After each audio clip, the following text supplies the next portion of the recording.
اجي الا سولتك على الاعياد والمناسبات والايام المباركه اللي عندك انت كمسلم وقلت لك قولها لي كامله، في الاغلبيه غادي يجاوب وغادي يقول لك كاين عيد الاضحى وعيد الفطر وذكرى المولد النبوي الشريف وغادي يسكت. وايه هادو الاعياد، ولكن زيدنا مناسبات دينيه اخرى.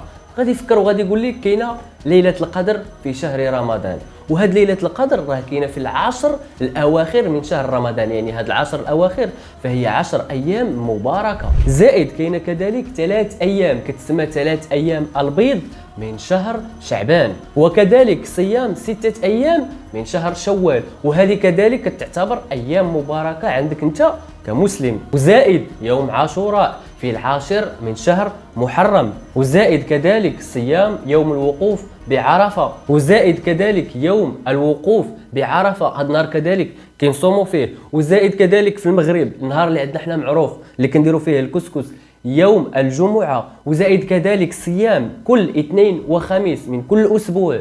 وهاد الاعياد والمناسبات والايام المباركه اللي ذكرتهم دابا انت كمسلم اصيل ضروري انك خاصك تكون عارف القصه ديالهم والزمان ديالهم وشنو خاصك دير فيهم والادعيه اللي كتقال في كل مناسبه وفي كل ذكرى وفي كل عيد. وغادي نديروا ان شاء الله حلقه فيها ملخص بالتفصيل لكل ذكرى ومناسبه وعيد، فخليك متبع الصفحه. ودابا